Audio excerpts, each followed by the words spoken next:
What lessons do you learn from the life and works of Dr. APJ Abdul Kalam? What is his idea of a strong nation? What is his idea of a strong nation? अब देखिए, चूंकि UP PCS के syllabus में mains में ethics paper 4 में आपको lessons from the lifes of reformers, administrators, leaders, ये एक आपको टॉपिक है ना, moral lessons from the lifes of leaders, reformers and administrators. वहां पर आपसे जो ऐसे हाई एथिक्स वाले और इंटीग्रिटी वाले लीडर्स और एडमिनिस्ट्रेटर्स के विषय में क्वेश्चन पूछे जा सकते हैं। And there we anticipate that earlier philosophical और philosopher based questions have been asked in the examination UPPCS. जैसे आपसे गांधी के बारे में, बुद्धा के बारे में, मार्क्स के बारे में, इनके बारे में प्रश्न पूछे जा चुके हैं। तो शायद आगे उम्मीद है कि लीडर्स को लेके, एडमिनिस्ट्रेटर्स को लेकर भी क्वेश्चन आपसे पूछे जाएं, और उसमें भारत में यदि हम नाम लें तो डॉक्टर एपीजे अब्दुल कलाम का नाम उसमें सर्वोपरि आता है, प्रमुख नामों में से एक है। So hence we have taken this question, what lessons do you learn from the life and works of doctor APJ Abdul Kalam?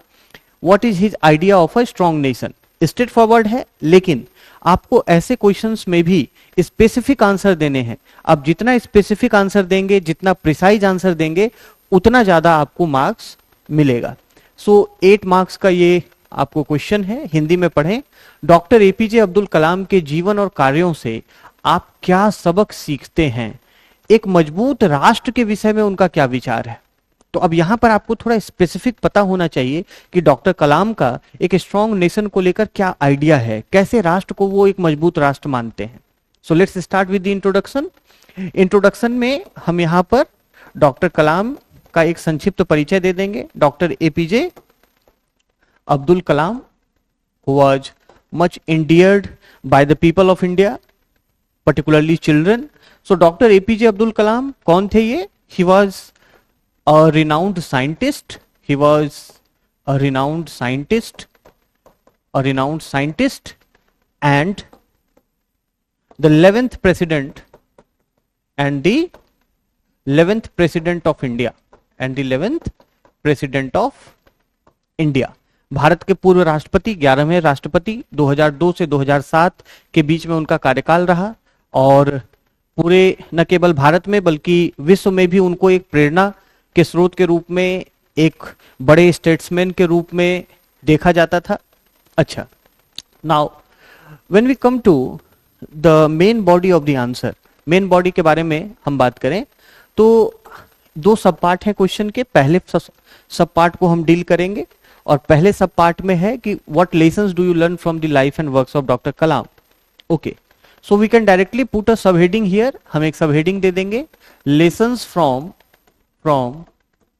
The life and works of doctor Kalam. ठीक है, पहला सब हेडिंग ये ध्यान देना है। 2 सब पार्ट है तो हमें प्रिसाइज भी रहना है और एक मल्टी डायमेंशनल पर्सपेक्टिव से आंसर को करना है। पहली चीज कि डॉक्टर कलाम किस लिए जाने जाते हैं? अपनी सरलता के लिए जाने जाते हैं, अपनी विनम्रता के लिए जाने जाते हैं। He is known for his simplicity and humility which we can learn from his life.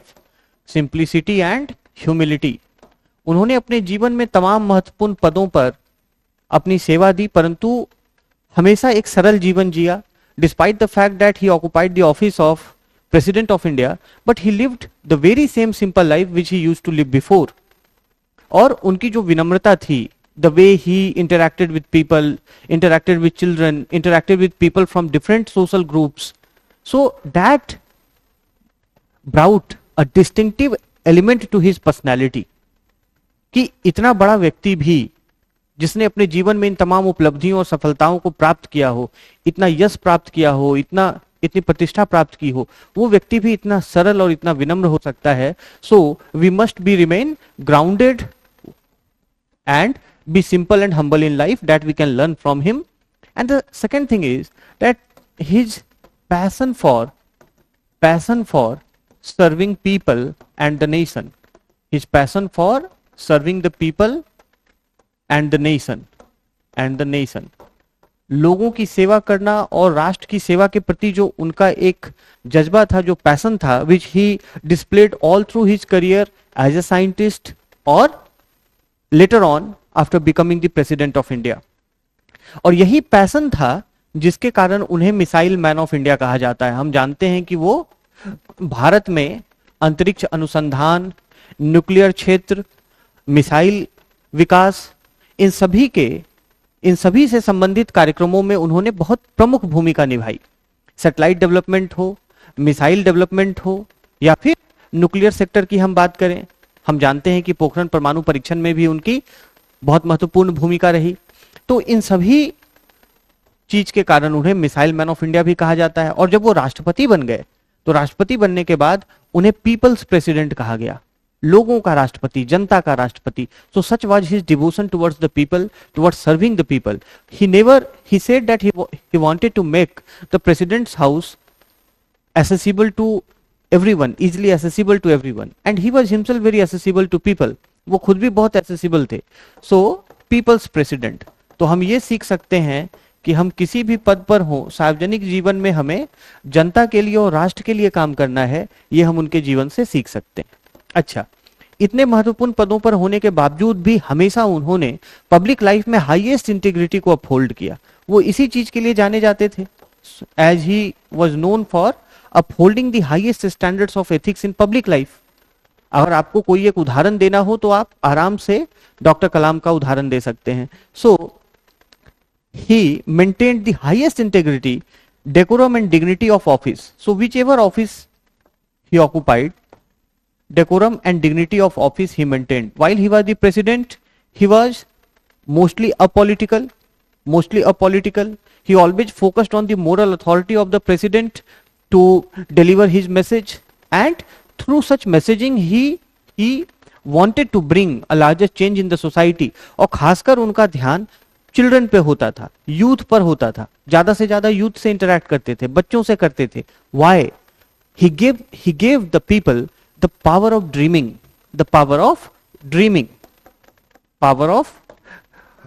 so we can learn from his life and work the power of dreaming, that how from such a modest family background he used to be a poor child, newspaper delivery का काम करते थे बचपन में, और वहां से भारत के हाईएस्ट ऑफिस तक पहुंच जाना, एक राष्ट्रपति बनना, एक अपने आप में चमत्कार से कम नहीं है, एक अपने आप में एक अविश्वसनीय घटना लगती है, एक कोई सपने के पूरा होने जैसा लगता है। So the power of dreaming, he inspired the young generation, the young people to dream, and he said that dreaming small is a crime. छोटे सपने देखना अपराध है।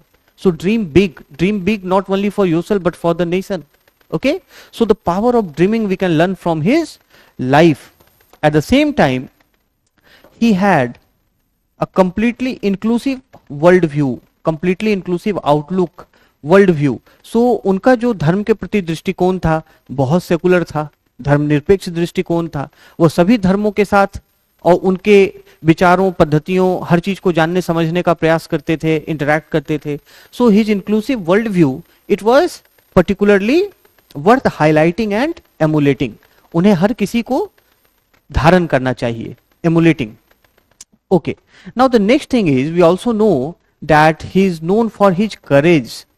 He is known for his courage, which he displayed throughout his career, not only as one of the most important personalities behind India's security and defense, but while acting as a president of India.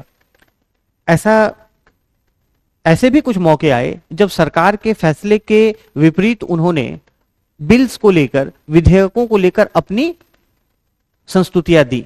So at few occasions he also returned the bill passed by the parliament for reconsideration due to his own conscience. तो इस तरीके का व्यक्ति जो कि अपने conscience के अनुसार काम करे, अपने अंतरात्मा को सुनकर काम करे, देश के व्यापक हित में काम करने का प्रयास करे और बच्चों में भविष्य देखे, युवाओं में भविष्य देखे, उन्हें इंस्पायर करे, तो ऐसे व्यक्ति के जीवन और कार्यों से तो हमें सीखने के लिए बहुत कुछ मिल सकता है। So you can write these points with respect to the first sub part of the question. And when it comes to the second sub part, what is idea of a strong nation? उनका strong nation का idea क्या था? He much talked about the India being a developed country by 2020. He had a vision 2020. He wrote a book also, India 2020. So he wanted India to be a developed nation by the year 2020. So what he meant by a strong nation, So Dr. Kalam's ideas of a strong nation, अच्छा, अब यहां पर आपको थोड़ा specific पता होना जरूरी है, क्योंकि अगर आप यहाँ पे वेग और जनरल पॉइंट्स लिखेंगे तो आपको उतने नंबर नहीं मिलेंगे अगर आप स्पेसिफिक उनके आइडियाज को लिखते हैं. नॉर्मली हम स्ट्रॉन्ग नेशन किसे मानते हैं? स्ट्रॉन्ग नेशन हम उसे मानते हैं जो कि economically, militarily, technologically, scientifically, security के पर्सपेक्टिव से मजबूत है. तो ये तो व्यू कलाम साहब का भी था. He considered that a strong nation must be economically and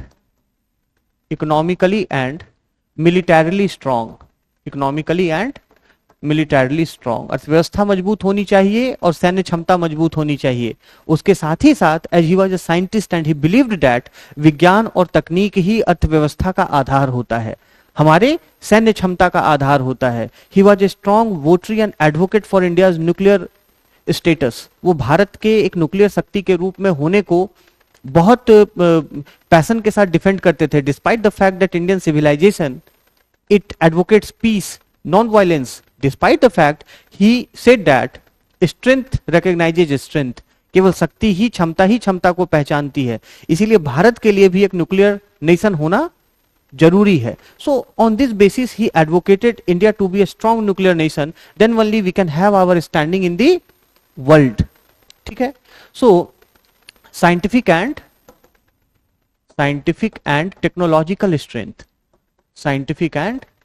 technological strength की बात करते थे कि एक मजबूत देश वो होगा जो विज्ञान और तकनीक में महत्वपूर्ण होगा. लेकिन अब यहां पर उनके दृष्टिकोण में थोड़ा सा एक परिवर्तन आपको देखने को मिलता है, जो आमतौर पर ऐसे एडमिनिस्ट्रेटर्स या लीडर्स के थिंकिंग में कहीं ना कहीं छूट जाता है, रह जाता है.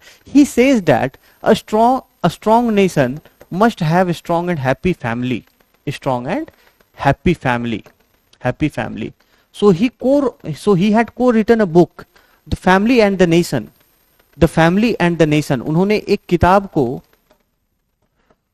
so he was a co-writer of a book, The Family and the Nation, और उसमें उन्होंने कहा कि एक मजबूत देश के लिए मजबूत परिवार, खुशहाल परिवार का भी होना अत्यंत आवश्यक है. So this is the distinctive point where he goes beyond the conventional ideas of a strong nation. उनका कहना है कि जब तक परिवार मजबूत नहीं होगा तब तक व्यक्ति कभी भी मजबूत नहीं हो सकता है.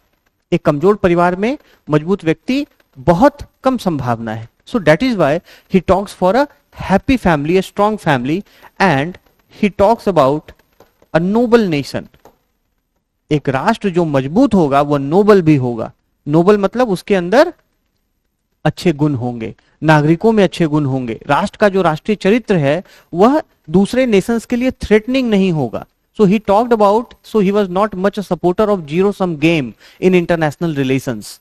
उनका मानना था कि राष्ट्रों को आपस में सहयोग की भावना को अपनाना चाहिए, क्योंकि एक के हित में दूसरे का अहित. इस प्रकार का जो दृष्टिकोण है वह एक अननेसेसरी ग्लोबल कंपटीशन पैदा करता है.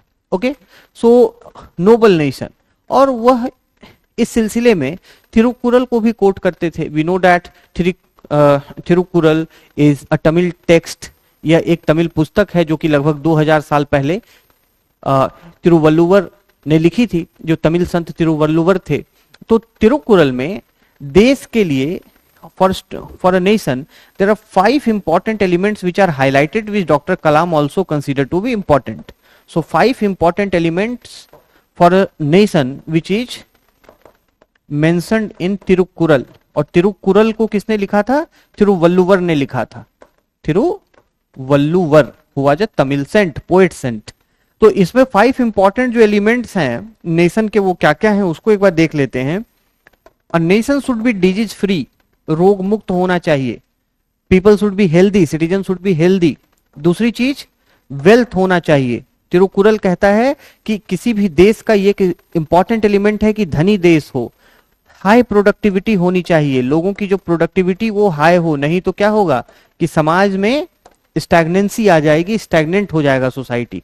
उसके बाद हार्मोनियस लिविंग होनी चाहिए, हार्मोनियस लिविंग, हार्मोनियस लिविंग होनी चाहिए, लोग आपस में सद्भावना के साथ रहें, लोग आपस में मिलजुल कर रहे हैं, नहीं तो समाज में जहां टकराव ज्यादा होता है वैसा देश कमजोर हो जाता है। और अंत में वो कहते हैं कि हार्मोनियस लिविंग के बाद स्ट्रॉन्ग डिफेंस होना चाहिए, न केवल ये सभी चीज बल्कि राज्य की जो सुरक्षा है, देश की जो सुरक्षा है वो मजबूत होनी चाहिए। Okay, now doctor Kalam also comes on to some interesting point and says that what is the most important resource in a strong nation. किसी भी देश में सबसे, किसी भी एक मजबूत देश के लिए सबसे महत्वपूर्ण संसाधन क्या है? What is the most important resource for a strong nation? चलिए आप सोचिए क्या हो सकता है। And doctor Kalam says that inspired souls are the most crucial resource. Inspired souls means inspired people, they are the most crucial important resource for any strong nation. वही देश मजबूत हो सकता है जहां के लोग मोटिवेशन से, इंस्पिरेशन से भरपूर हो, लबरेज हो, इंस्पायर्ड लोग हो, ना कि फ्रस्ट्रेटेड लोग हो, ना कि हताश समाज और हताश व्यक्ति हो।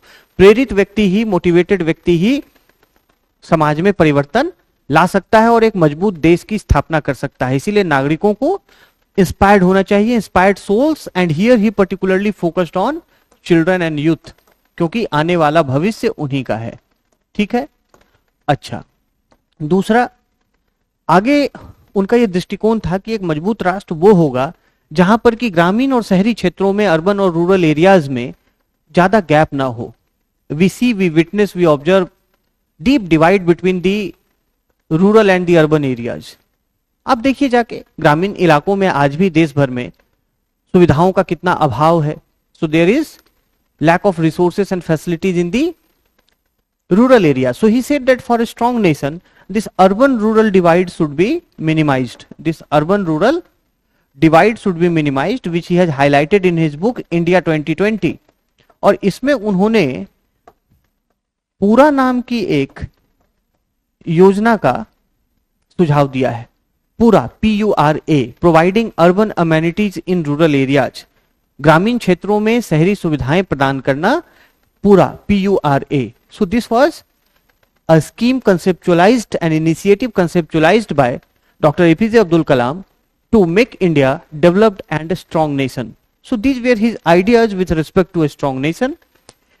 Now, when we come to conclusion, how can we conclude this as we are talking about such a great personality? So we can say that the contribution of Dr. Kalam, as he upheld the highest standards of ethics in public life, so he is important for civil servants to emulate.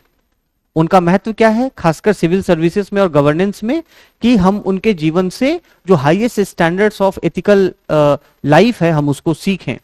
दूसरी चीज कि जो उनका idea था strong nation का, his idea of a strong nation, that was not only about economic strength, that was not only about economic strength, but also embedded value systems, embedded value systems. उनका कहना था कि केवल आर्थिक मजबूती से नहीं होगा, वैल्यू सिस्टम भी कंट्री में एम्बेडेड होना चाहिए, निहित होना चाहिए। वही सच्चे मायने में एक सस्टेनेबल सोसाइटी को स्थापित कर सकता है, उसकी नींव रख सकता है। So such was the idea of the great man mister doctor APJ Abdul Kalam.